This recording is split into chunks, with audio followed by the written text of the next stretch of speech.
Okay तो हमने last video में ये देखा था कि पार्ट वन में हमने देखा था कि सबसे पहले हम नॉर्मल आयरन के नॉर्मल फिजियोलॉजी उसके बारे में देखा था, कहाँ कहाँ यूज़ होता है आयरन।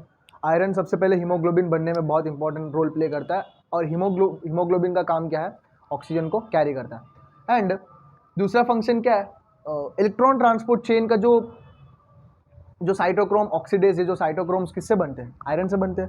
एंड साथ में जो मसल टिश्यू है, मसल टिश्यू में जो मायोग्लोबिन नाम की एक प्रोटीन होती है, उसमें भी क्या आयरन ही प्रेजेंट होता है। ओके तो हमने ये भी पढ़ लिया था, और साथ में heme iron and non heme iron के बारे में भी पढ़ा था।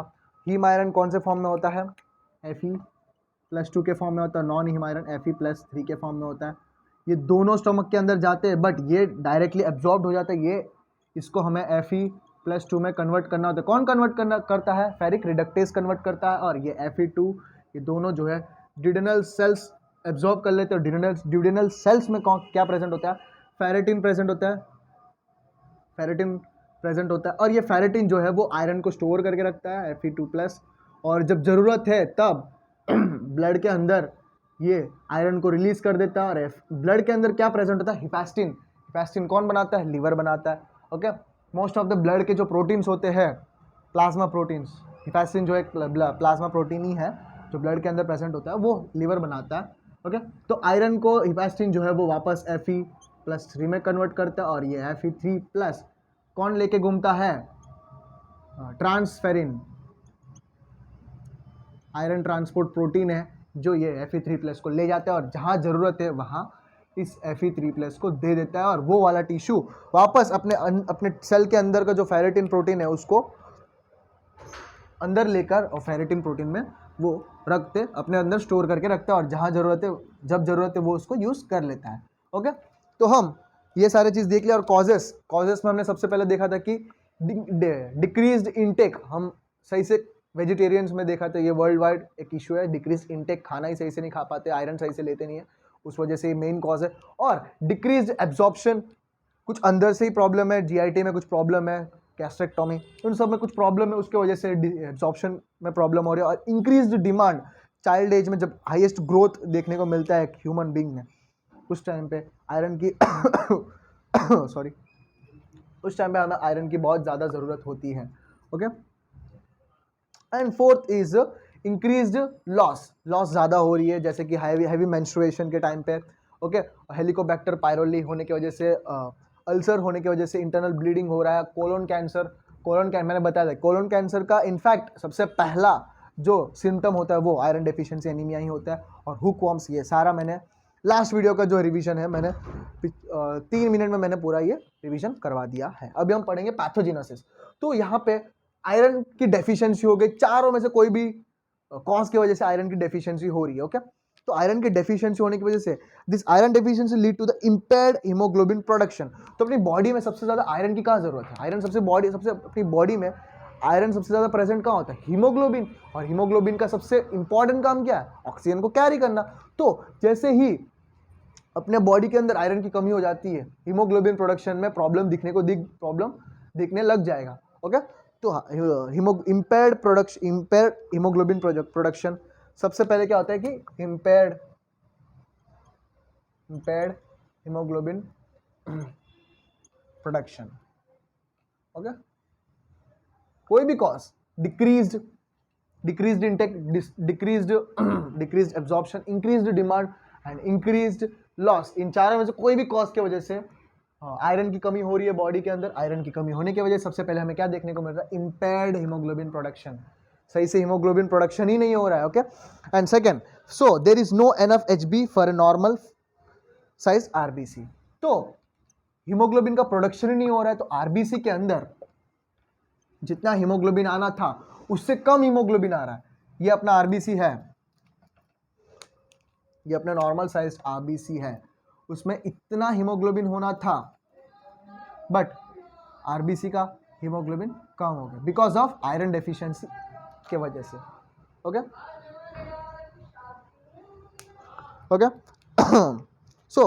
so the bone marrow starts pumping out microcytic and smaller RBCs। तो हीमोग्लोबिन RBCs कौन बनाता है, बोन मैरो बनाता है। और बोन मैरो के पास आयरन ही नहीं है सही से, मतलब सही ढंग से जो हीमोग्लोबिन भरना था आरबीसी के अंदर वो सही से भर नहीं रहा है because of iron deficiency. Iron deficiency होने की वजह से हीमोग्लोबिन ही नहीं बन रहा। तो आरबीसी जो है आरबीसी की साइज भी जो है वो डिक्रीज हो जाएगी, आरबीसी की साइज भी डिक्रीज हो जाएगी। इसको क्या बोलते हैं? Microcytic condition.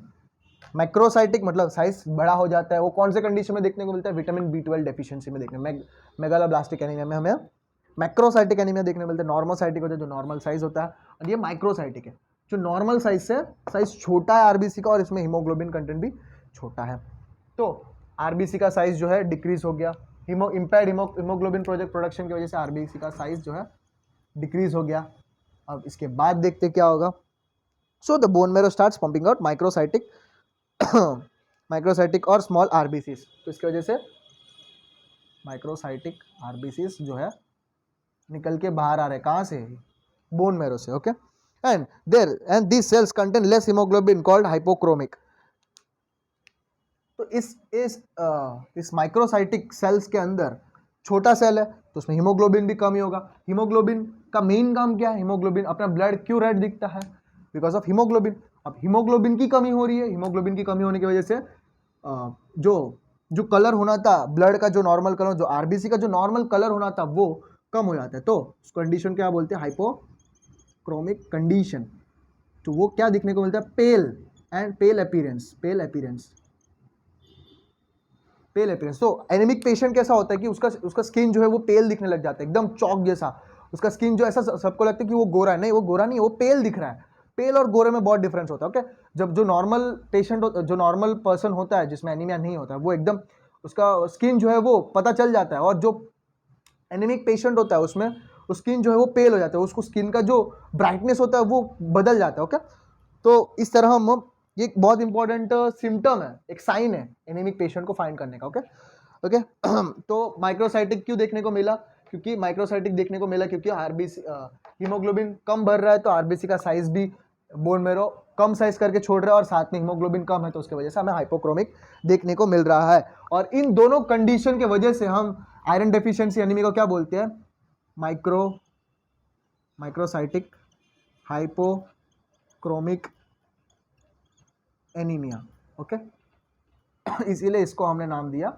ये चीज मेरे को सबसे पहले बताना था, बट जब टॉपिक के सबसे पहले बताना था, बट मैंने अभी इसीलिए क्योंकि बताया कि इतना सब कहानी सुनने के बाद तुम्हें ये चीज फिक्स हो जाएगा माइंड में। तो ये चीज याद करने के लिए तुम्हें स्ट्रेस लेने की जरूरत नहीं, क्योंकि ये पूरा प्रोसेस तुम्हारे माइंड में रह जाएगा। Okay, so this microcytic RBCs can't carry enough oxygen to the tissue, this causes the hypoxia. तो ये माइक्रोसाइटिक हाइपोक्रोमिक आरबीसी है, ये अब जो इतने सारे O2 ऑक्सीजन है, बट ये आरबीसी का साइज जो है वो छोटा है, तो इतना ऑक्सीजन नहीं ले पाएगा, इतने सारे ऑक्सीजन, वो थोड़ा ही ऑक्सीजन लेगा। इस वजह से क्या देखने को मिलेगा हमें? हाइपोक्सिया देखने को मिलेगा। हाइपोक्सिया का मतलब decreased oxygen deficiency, decreased oxygen content in the tissue. Okay, decreased oxygen content in the tissue, तो हाइपोक्सिया देखने को मिलेगा। और हाइपोक्सिया होने की वजह से क्या स्टिमुलेट करेगा? हाइपोक्सिया बोन मैरो को स्टिमुलेट करेगा कि भाई हाइपोक्सिया हुआ है, बॉडी में ऑक्सीजन की कमी हो चुकी है, let's stimulate the bone marrow कि भाई अभी मुझे ज़्यादा आरबीसी चाहिए, ज़्यादा हीमोग्लोबिन चाहिए, ताकि जो ऑक्सीजन लेकर मुझे बाकी के सेल्स के, बाकी के टिश्यू को देना है। ओके, तो ये वो hypoxia, it stimulate the bone marrow and increase the RBC production. Hypoxia क्या करेगा? हाइपोक्सिया बोन मैरो प्रोडक्शन को इंक्रीज करेगा, आरबीसी प्रोडक्शन को इंक्रीज करेगा। ओके, तो भाई यहाँ पे प्रॉब्लम क्या है? अब बोन मैरो हाइपोक्सिया कंडीशन आने की वजह से बोन मैरो पे प्रेशर तो आ रहा है, बोन मैरो जो है ज़्यादा आरबीसी बना तो रहा है, बट ज़्यादा आरबीसी मतलब ज़्यादा हीमोग्लोबिन भरने के लिए हमें क्या चाहिए? आयरन चाहिए। तो वही फिर कहानी घूमते घूमते वही पे आके ज़्यादा आयरन चाहिए, तो आयरन की कॉज, वो 4 कॉजेस की वजह से आयरन की कमी देखने को मिल रही है। अब यहाँ से आयरन ही नहीं है, तो हमें कहाँ से इसको इतने सारे आरबीसी बना है ताकि इसको कंपनसेट करें। ओके, तो आरबीसी कैसे बन के आते हैं? इसका साइज और शेप दोनों बदल जाते हैं। ओके, शेप जो है पूरा शेप आउट हो जाता है आरबीसी का, और कुछ आरबीसी बड़े होते हैं, कुछ आरबीसी छोटे, कुछ आरबीसी नॉर्मल, ऐसे इसका पूरा साइज जो है वो कम, छोटा बड़ा छोटा बड़ा, इनको, इस कंडीशन को बोलते हैं एनाइसोसाइट्स, एनाइसोसाइट्स, एनाइसोसाइटोसिस, इस कंडीशन को बोलते हैं एनाइसोसाइटोसिस, और इस कंडीशन को बोलते हैं पोइक्लियोसाइटोसिस। ओके, इस कंडीशन को बोलते हैं पोइक्लियोसाइटोसिस एंड इस कंडीशन को बोलते हैं एनाइसोसाइटोसिस। एनाइसोसाइटोसिस में दोनों में क्या डिफरेंस है? इसमें शेप, पूरा शेप आउट हो जाता है आरबीसी का, और इसमें साइज कम छोटा कम छोटा कम छोटा इस तरह। और ये जो पोइक्लियोसाइट्स एंड एनाइसोसाइट्स जो है वो ब्लड स्ट्रीम में मिक्सअप हो जाते हैं। मिक्सअप होने के बाद जो नॉर्मल साइज होना था उस नॉर्मल साइज से कम है। ओके, अपनी बॉडी में हर चीज़ जो है नॉर्मली होना ज़रूरी है, नॉर्मल से बड़ा नहीं, नॉर्मल से कम नहीं, जो भी होना चाहिए नॉर्मल होना ज़रूरी है। तो एनाइसोसाइट्स एंड पोइक्लियोसाइट्स जो है ब्लड में मिक्सअप हो जाते हैं, उसके वजह से भी फिर भी ये इस कंडीशन को कंपनसेट नहीं कर पाते। ओके ओके, और ये हुआ इसका पैथोजेनेसिस। एंड एक और इम्पॉर्टेंट चीज़ ये है कि अपने आयरन का एक और काम क्या है? इलेक्ट्रॉन ट्रांसपोर्ट चेन का मेन काम क्या है? इलेक्ट्रॉन ट्रांसपोर्ट चेन में साइटोक्रोम्स बनाने के लिए, जब इलेक्ट्रॉन ट्रांसपोर्ट चेन तुम पढ़ोगे तब उस पर साइटोक्रोम के बारे में तुम देखोगे। साइटोक्रोम किससे बनते हैं? साइटोक्रोम बनाने के लिए हमें आयरन की जरूरत चाहिए। अब आयरन की कमी है तो साइटोक्रोम सही से बनेंगे नहीं, साइटोक्रोम सही से नहीं बनेंगे तो माइटोकॉन्ड्रिया का काम क्या? एटीपी बनाता है,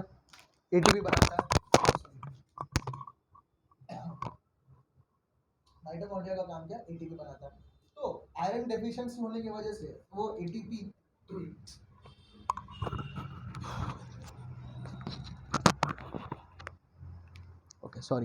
तो साइटोक्रोम सही से नहीं बन रहे just because of the iron deficiency. तो आयरन डेफिशिएंसी होने की वजह से साइटोक्रोम सही से नहीं बन रहे, तो उस वजह से एटीपी जो है वो सही से नहीं बनेंगे। एटीपी प्रोडक्शन डिक्रीज होने की वजह से तो एटीपी प्रोडक्शन डिक्रीज होने की वजह से तो अपने बॉडी का जो फास्ट ग्रोइंग एरियाज जो होते हैं, जैसे कि नेल्स, हेयर, और जो जीआईटी के जो म्यूकस, जो इनर मोस्ट लेयर जो होता है म्यूकस लेयर, वो बार बार शेडेड आउट होते रहते हैं, वो वाला एरियाज जीआईटी सरफेस, जिन सब में प्रॉब्लम देखने को मिलने लग जाता है। नेल्स, ओके, ये सब में सिम्टम्स देखने को मिलेंगे, वो हम सिम्टम्स, साइन एंड सिम्टम्स में अभी हम देखने वाले हैं। Okay, in addition to anaemia, iron deficiency also results in defective production of mitochondrial enzymes that generate necessary ATP for the growth and development, and this affects the fast growing tissue like hair and nails. Okay, तो ATP सही से production नहीं होगा तो जो fast हर रोज जो sales बनते हैं, नेल्स, हेयर, ऐसे कंडीशन, वो भी, उनमें भी प्रॉब्लम देखने को मिलता है। तो यहाँ पे हमने पैथोजेनेसिस के बारे में अच्छे से डिस्कस कर लिया। फिर उसके बाद हम देखेंगे साइन एंड सिम्टम्स। तो मैं यहाँ पे साइन एंड सिम्टम्स सारे लिख दूंगा, फिर उसके बाद एक एक साइन एंड सिम्टम्स को हम डिस्कस करेंगे। ओके, तो अभी हम देखेंगे साइन एंड सिम्टम्स। तो आयरन डेफिशिएंसी एनीमिया, तो मैंने एक वीडियो बनाया था आयरन एनीमिया कंसिडरेशंस, उसमें मैंने बताया कि नॉर्मल हर एक एनीमिया के हर एक एनीमिक कंडीशन के एक फिक्स्ड सिम्टम्स होते हैं, जैसे कि with typical sign and symptoms of anaemia, pallor दिखता है, पाल्पेशंस होते हैं, उसकी हार्ट बीट उसे सुनाई देती है जो नॉर्मली नहीं फील होता। शॉर्टनेस ऑफ ब्रीथिंग, ऑक्सीजन की कमी होने की वजह से वो ब्रीथिंग शॉर्टनेस हो डिस्फोनिया देखने को मिलता है, shortness of breathing, easily फैटिगेबिलिटी।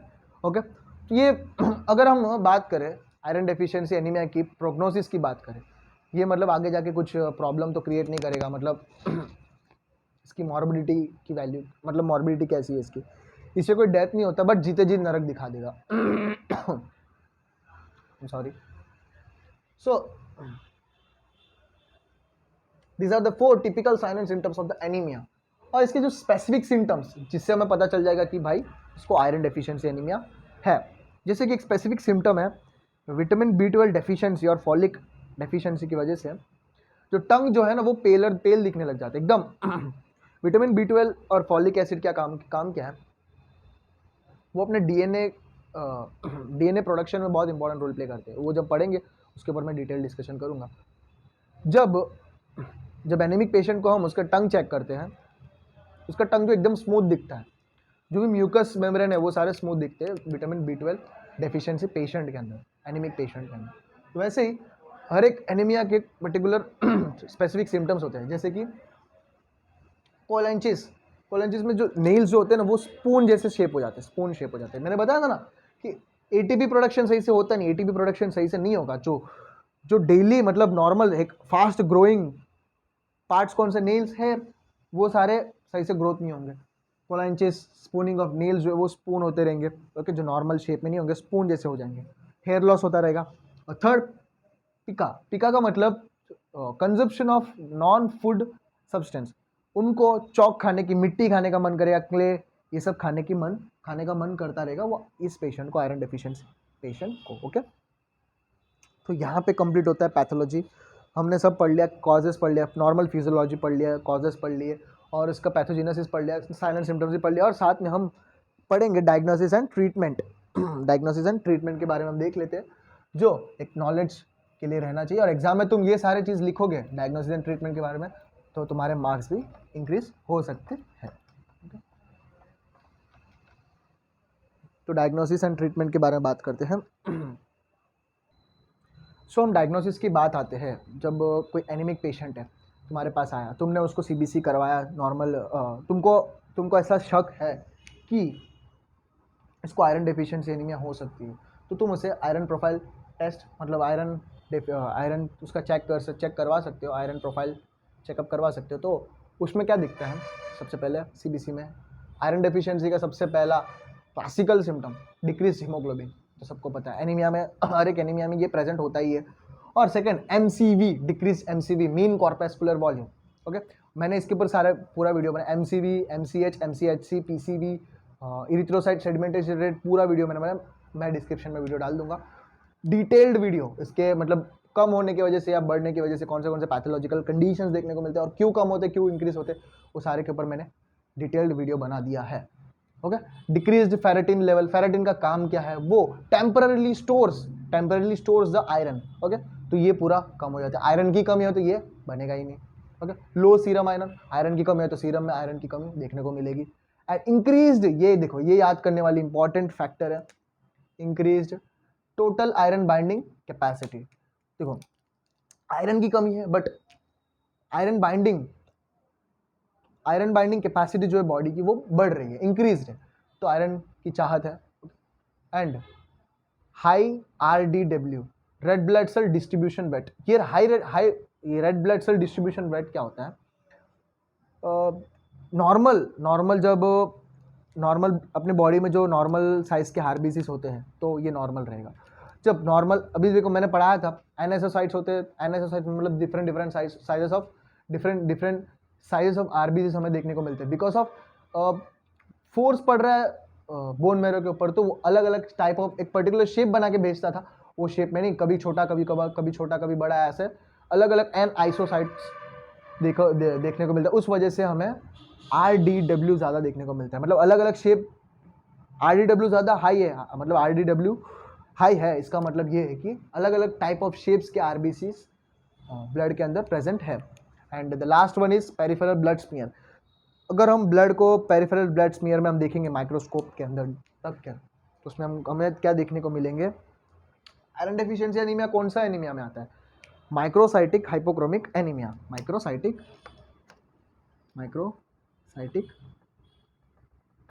Chromic RBCs देखने को मिलेंगे।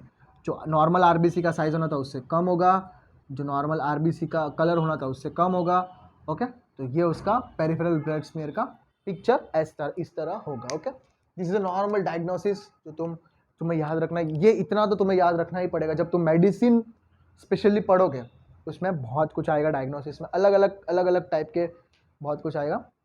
तो नॉर्मली तो डायग्नोसिस यही है, ओके। तो उसके बाद हम पढ़ते हैं ट्रीटमेंट के बारे में, ओके। सो हम इन शॉर्ट ट्रीटमेंट पढ़ लेते हैं।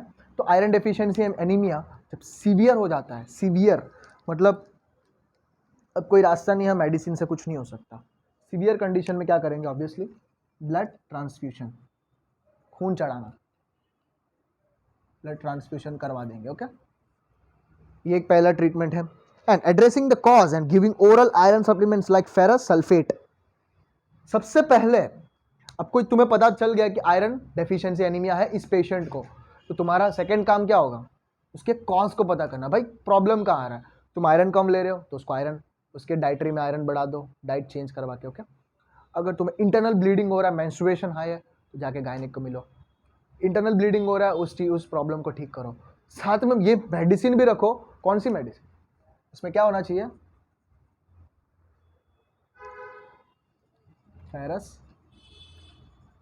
फेरस सल्फेट के ओरल सप्लीमेंट, ओरल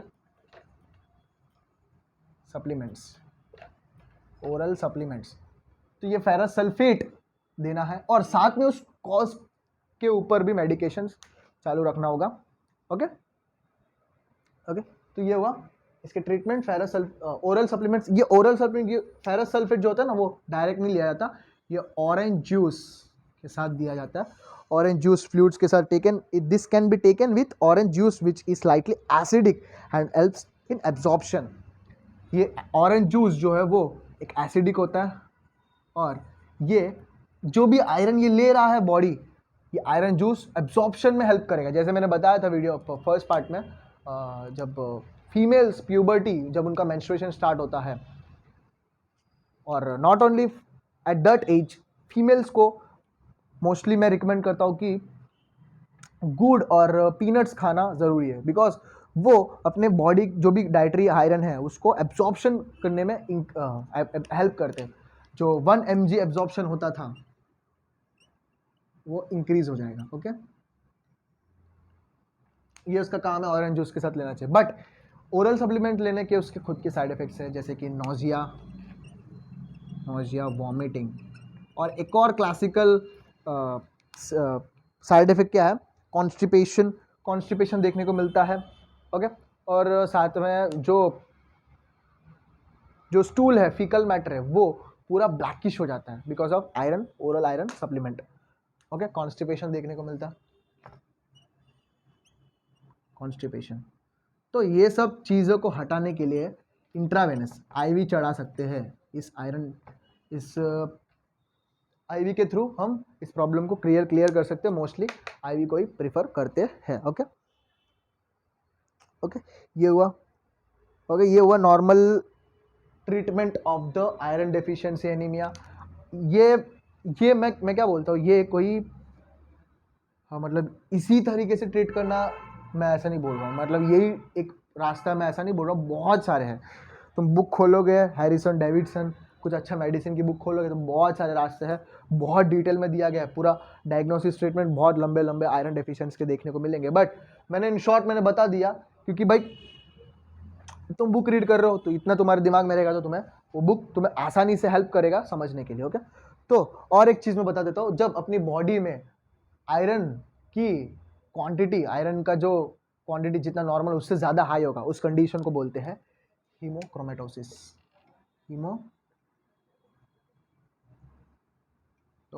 हीमोक्रोमेटोसिस एक फेटल कंडीशन है, ज़्यादा हो जाएगा तो पेशेंट गया काम से। तो this is all about the iron deficiency anaemia.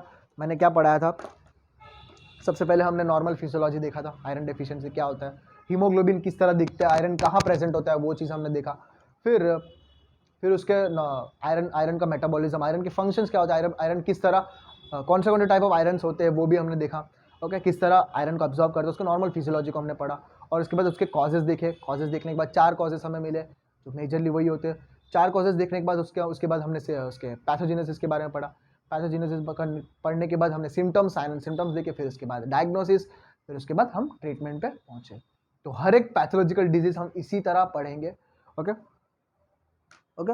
So I hope तुम्हें समझ आया होगा लेक्चर। अगर इस लेक्चर के नोट्स तुम्हें हैंड रिटन नोट्स मेरे चाहिए तो तुम डिस्क्रिप्शन में जो इंस्टाग्राम का लिंक है वहाँ जाके मेरे पेज पे जाके मुझे फॉलो करके मुझे मैसेज करो, मैं पर्सनली उस टॉपिक का PDF मैं तुम्हें सेंड कर दूंगा। Okay, thank you.